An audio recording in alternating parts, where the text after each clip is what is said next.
So this is part 3 of the electrochemistry lectures, and this is on electrolytic cells. Electrolytic cells are the non-spontaneous reactions that are non-spontaneous electrochemical reactions that are driven by electric current. If you remember in part 1, I said that there are 2 different types of electrochemical reactions, the spontaneous galvanic cell and then the non-spontaneous electrolytic cell. So that's what we're talking about here. They're different in several senses in terms of calculating voltages and whatnot. Since it's a non-spontaneous reaction, the voltage E cell overall is going to be negative instead of positive. That's one characteristic.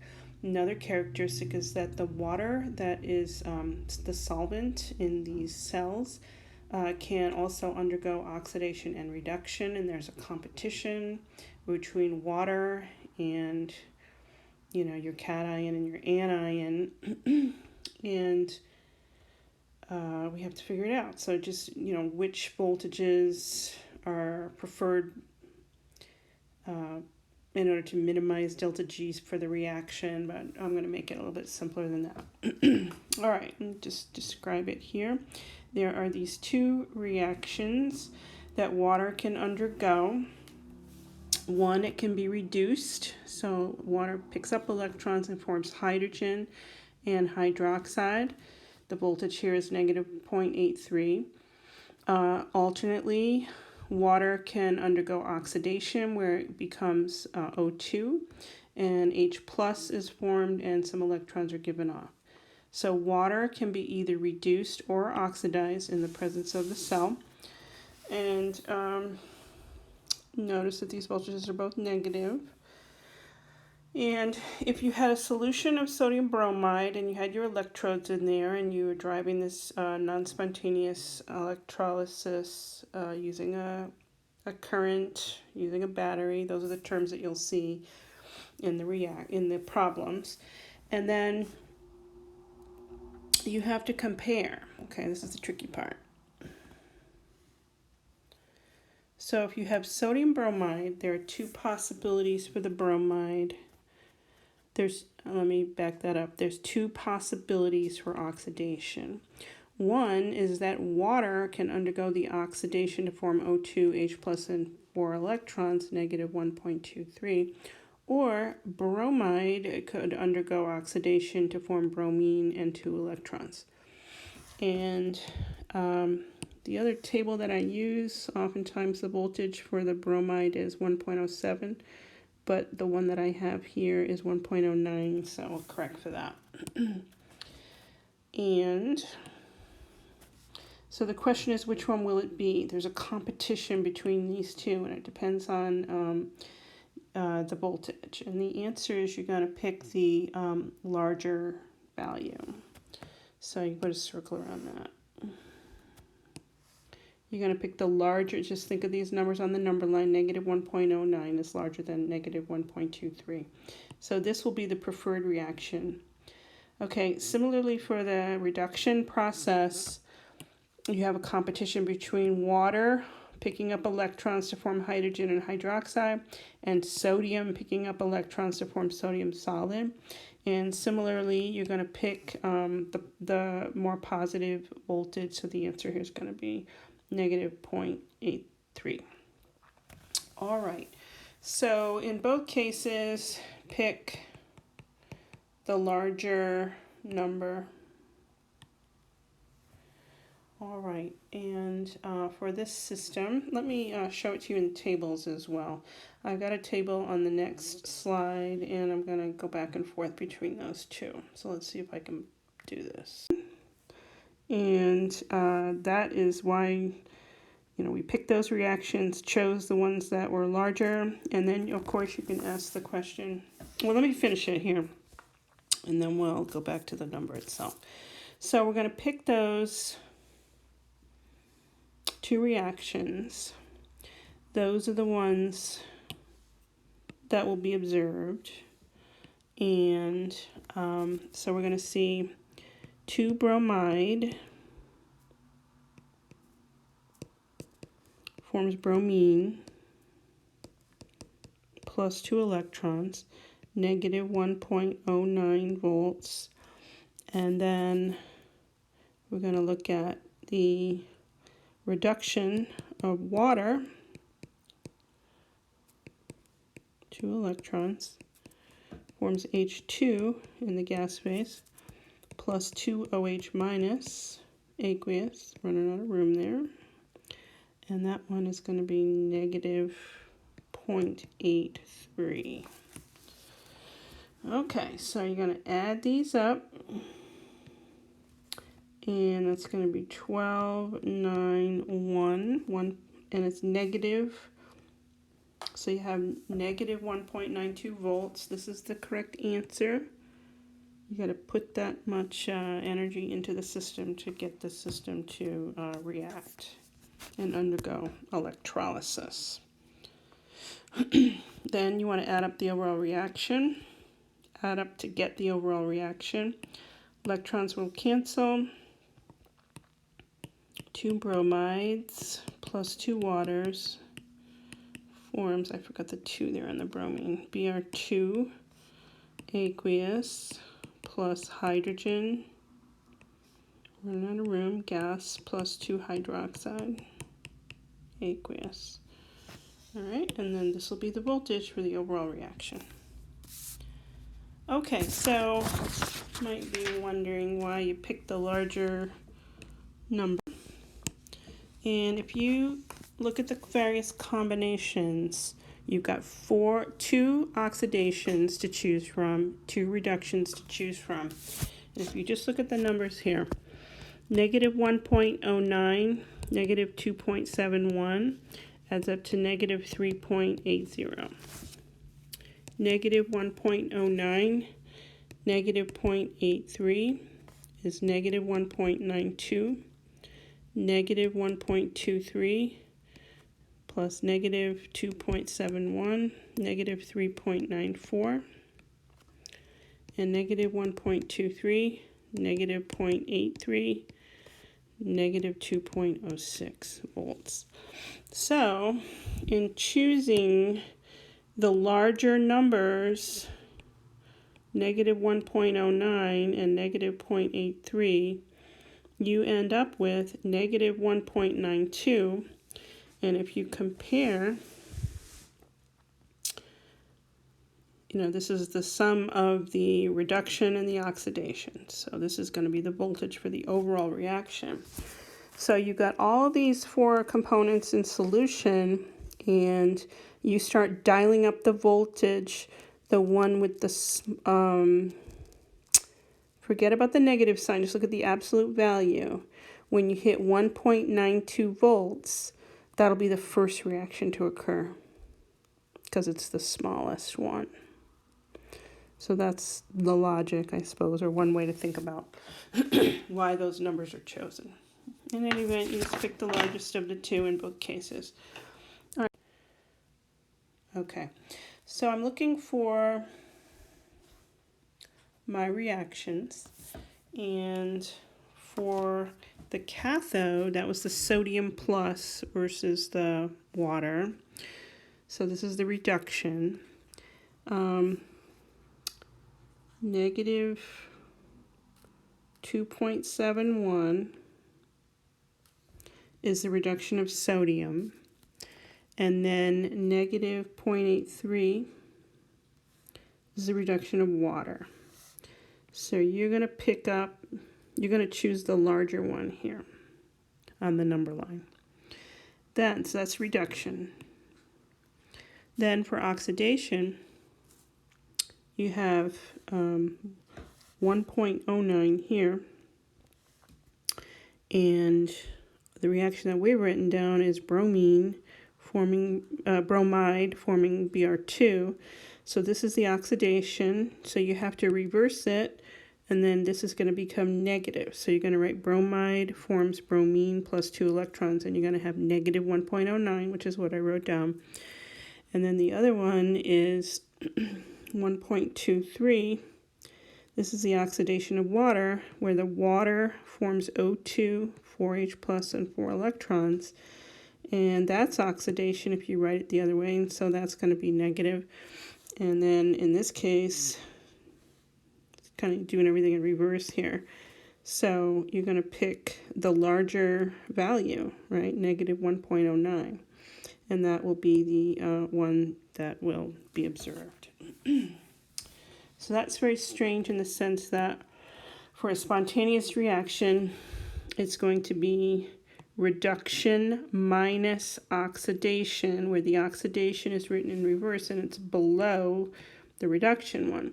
Okay, in this case, because this table, first of all, is going like this, right? So this part continues down here, and you've got the reduction below the oxidation. So it's the opposite sense. Very, very complicated thing here, but it's okay. All right, back to slide. Quickly then, there is another reaction that I want to show you. This one is with chlorine instead of bromine. And let's see, so you have bromine, where is that bromine? Right here, whoops, right here. So chlorine can't be far. So chlorine is positive 1.36, but if you're looking at the oxidation of it, it's negative. All right, so then quickly, actually, this is the one right here. Okay, I didn't realize I had a slide on it. I was going to write it out. Even better. Okay, so it's very similar to the one we just did, except this time it's sodium chloride, which is interesting because you can take seawater and do electrolysis of it and see what you get. Is it possible to get any reactions that are useful? So why would we want to electrolyze seawater? So again, you have a situation where you got chloride from the seawater and water from the seawater. Both of them can undergo oxidation. Oxygen here, chlorine here. And these are the voltages. The negatives have been taken because it's oxidation.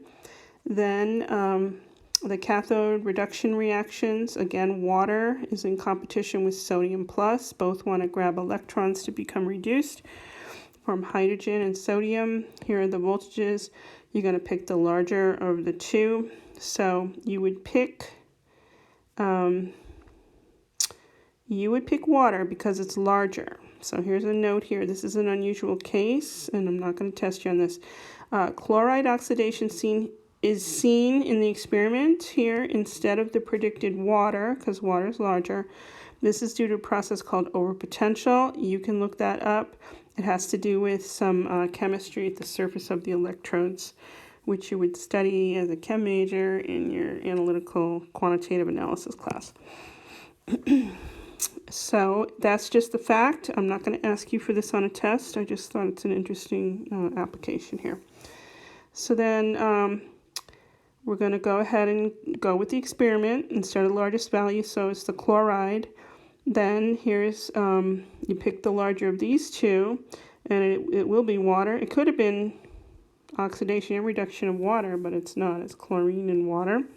That turns out to be the reaction. So you have sodium plus chloride. So you have sodium chloride and water. The chloride will become Cl2. The sodium is a spectator ion. Two sodiums, non-reacting. Then you have water, which is right here becoming hydrogen. So water becomes hydrogen and sodium hydroxide. And everything kind of balances out, but the bigger picture here is that you've got sodium chloride and water. That's called brine, by the way, seawater, right? And from it, you just hook it up to an electrolysis instrument, I should say, and then you're going to make chlorine gas, hydrogen gas, and sodium hydroxide. All three of those are useful industrially, so there's large benefit of getting these compounds from seawater. So for chlorine, lots of times that's used in plastics industry.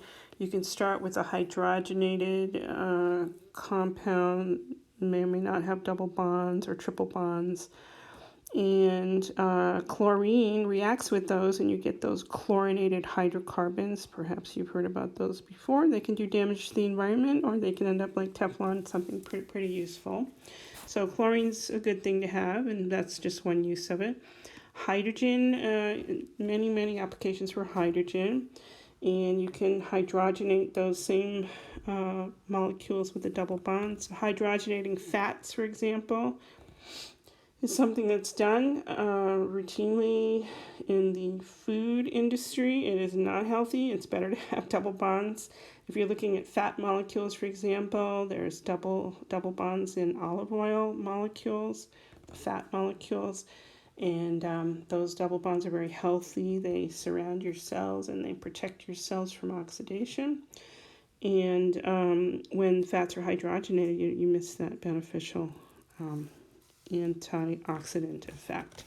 Sodium hydroxide is used obviously to neutralize acids, but used in industry, in the paper and pulp industry.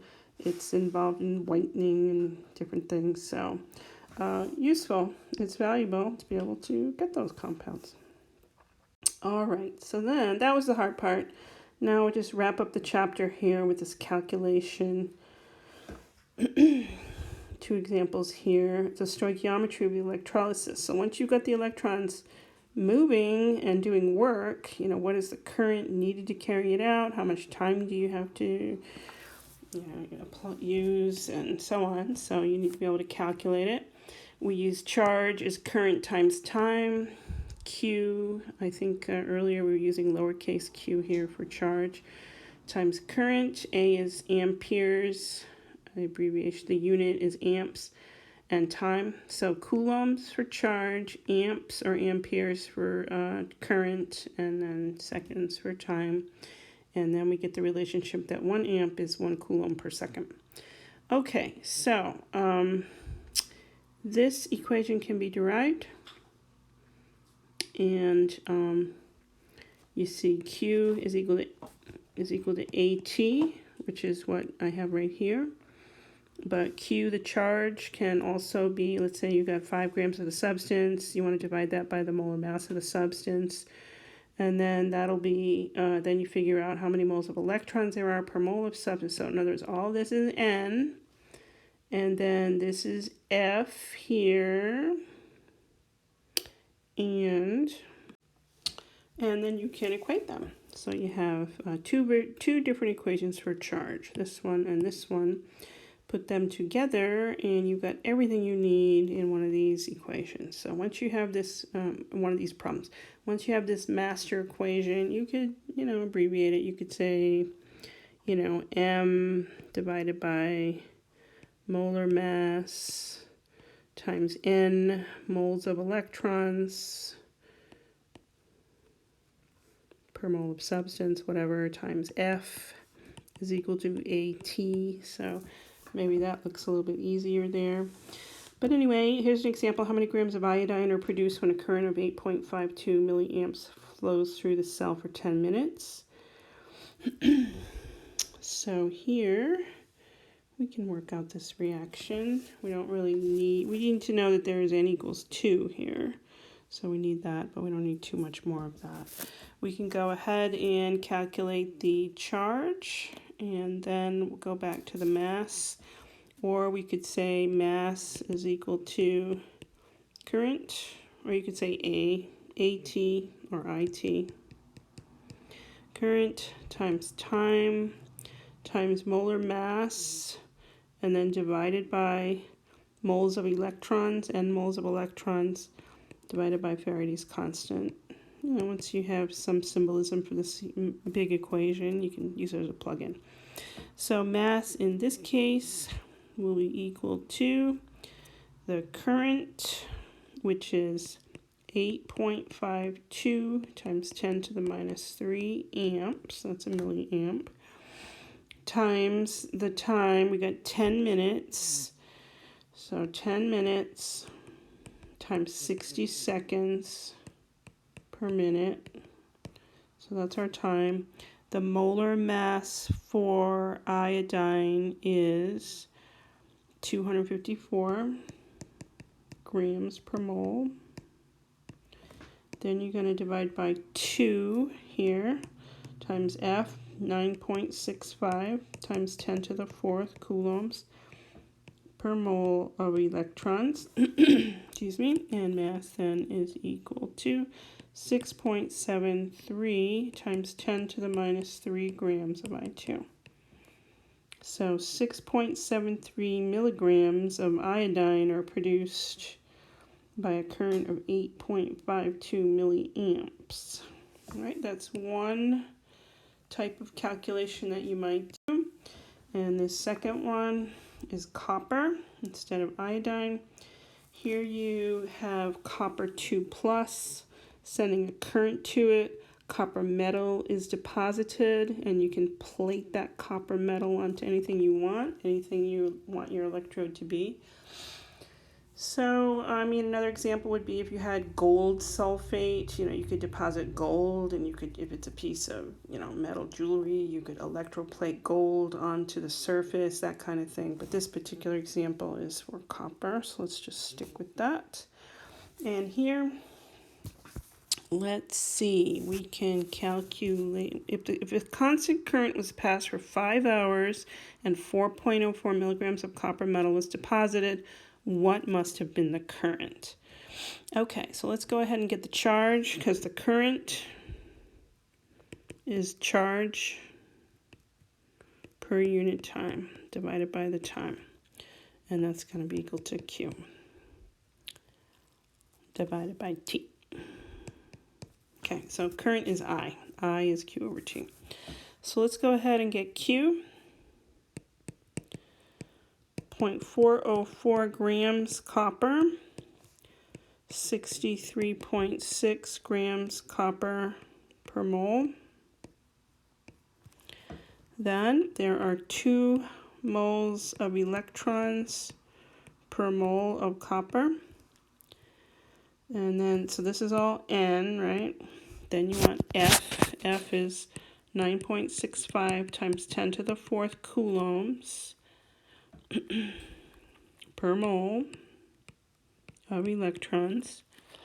So this current is 1.23 times 10 to the 3rd coulombs. Okay, everything cancels there. Moles of electrons, moles, so it's going to end up being coulombs for charge. Then the current, I, is equal to Q divided by T. So 1.23, 10 to the 3rd coulombs divided by, you got 5 hours, there's 3,600 seconds in an hour. And so the current is equal to 6.81 times 10 to the minus 2 amps. All right, so back up now. What did we just do? We're running the current. It happens to be around 10 to the minus 2 amps, 6.81 10 to the minus 2 amps. We're running that for 5 hours and going to deposit 4.04 milligrams of copper. So, yeah, that's called the electrolysis. The stoichiometry of the electrolysis. All right, that's the end of the chapter.